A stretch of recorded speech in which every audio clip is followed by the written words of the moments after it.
Title: She was deemed unfit to breed. But I chose her not for what they wanted. The storm howled beyond the glass walls of the Genesis facility, the lightning slicing through the endless expanse of steel and sky. Rows of pods hummed softly, each containing a woman in perfect genetic stasis.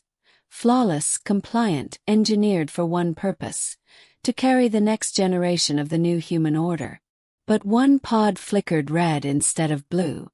Commander Auren Vale paused before it, his gloved hand resting against the frost-covered glass. Inside, the woman's breathing was shallow but steady. Her chart hovered in holographic display beside him. Subject: Lyra, 7. Status: rejected. Classification: genetically unfit for breeding. Why wasn't she terminated? Auren asked the attendant beside him. Dr. Kellen shifted nervously. Her DNA shows instability, empathy markers too high, aggression inhibitors broken. Is unpredictable. But the board wanted her studied before disposal. They think she could destabilize others if the defect spreads. Auren studied the sleeping woman. A stray lock of dark hair framed her pale face. Even beneath layers of frost, there was a defiance in her expression, as if she'd been born knowing the world would try to break her. "Wake her," Auren said. Dr. Kellen hesitated. "Sir, I said wake her." The pod hissed open, releasing a plume of mist. Lyra gasped as cold air filled her lungs, her eyes snapping open. Silver, sharp, alive.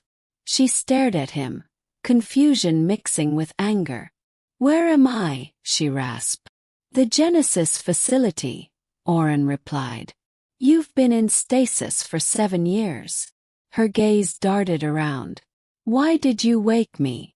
He hesitated, unsure how to answer. "Because I saw something in you the world no longer allows." "Because I need your help," he said instead. By the time the storm subsided, Lyra was sitting across from him in the observation room, wrapped in a thermal blanket. Her posture was wary, her eyes darting to the armed guards outside the glass. "They said I wasn't fit to breed," she said bitterly. "That I was born broken." Auren leaned forward. "Do you know why they said that?" Lyra laughed softly, a hollow human sound in a world that had long forgotten how to be human. "Because I could feel things. Too deeply," they said. "Because I cried when others didn't. Because I fought back when they tried to take my child." That last word hit him like a blade. "You had a child." Her eyes hardened. "Had." The silence stretched. Outside, drones floated past the window, scanning the horizon for threats that no longer existed. Auren had lived his entire life by protocol, by perfect design. Born in the first generation of the Order, bred for strength, loyalty, and logic. Emotion was seen as weakness. Compassion was defect. But looking at her, Auren felt something stir that he hadn't allowed himself in years, the faint, dangerous spark of empathy. "What if I told you," he said slowly, "that I don't want you for what they wanted?" Lyra frowned. "Then why did you wake me?" "Because I think this world needs what they tried to erase in you." That night, he brought her to the lower levels, the abandoned laboratories beneath Genesis, where the old archives still whispered with dust and forgotten light. "What is this place?" Lyra asked, her voice echoing off steel walls. "The truth," Auren said, activating an old projector.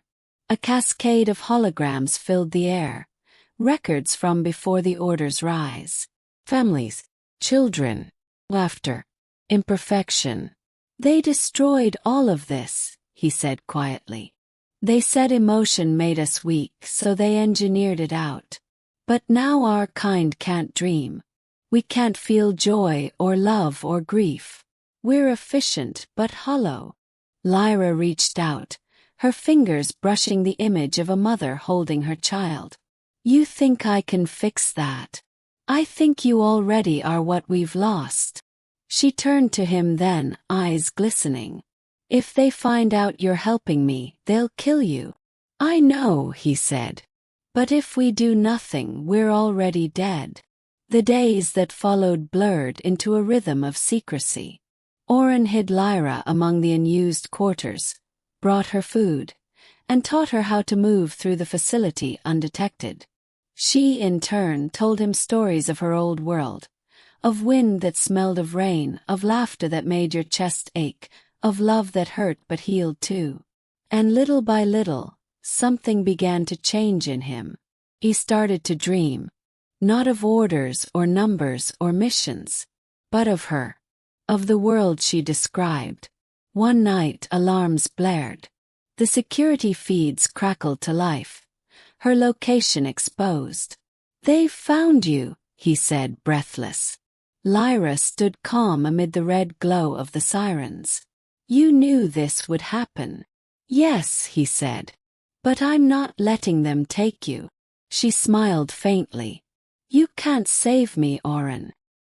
He gripped her shoulders. "Then let me save something." He pulled a small drive from his jacket, data filled with her scans, her empathy markers, her memories. "This contains the genetic code they tried to erase. If I upload it to the central archive, it'll rewrite their templates. Every child born after today will feel again." Lyra's eyes widened. "They'll destroy you." "Maybe," he said. "But maybe they'll remember me too." Before she could speak, he kissed her, a fleeting, desperate connection between two broken pieces of humanity. Then he turned and ran toward the main console. Gunfire echoed through the corridors. The alarms screamed louder. Lyra pressed her palm to the glass window of the control room as he reached the terminal. Their eyes met one last time through the chaos. He entered the final command. "Data upload complete." The lights flickered, then dimmed. And as soldiers burst in, Lyra disappeared into the storm outside. Weeks later, across the sterile world of the New Order, infants began to cry, not in perfect rhythm, but with raw, unpredictable emotion. Lyra watched from the outskirts, hidden among the ruins. She touched her belly, feeling the faintest flutter of life inside her, the child they said she'd never be fit to bear. Her lips curved into a trembling smile. "They were wrong," she whispered to the wind. And he knew it. The storm rolled on, not to destroy but to cleanse. And for the first time in generations, humanity began to feel again. Gunfire rattled through the Genesis facility, echoing like thunder through its steel corridors. Alarms blared, red lights pulsing in time with Auren's racing heart. He could hear the soldiers closing in, boots striking metal like war drums.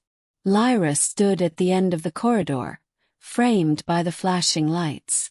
"You don't have to do this," she shouted over the noise. "We can still run." Auren shook his head, his eyes full of something she hadn't seen in anyone for years, hope. "If we run, they'll erase everything you are. But if I do this, the world will remember you." He reached the main terminal, his trembling hands typing the override code. The screen flashed a warning. "Unauthorized data upload. Proceed." He didn't hesitate. "Proceed." The upload began, a surge of light flooding the chamber. Lyra pressed her palm against the glass separating them. Their eyes met, a moment suspended between life and death, creation and loss. "Why?" she whispered. "Because you made me feel," he said. "And that's what makes us human." The doors burst open. Shots rang out. Auren fell, his last breath escaping as the terminal flashed. Upload complete. Lyra fled into the storm, tears blurring her vision. Behind her, the facility erupted in flame, but the data was already spreading.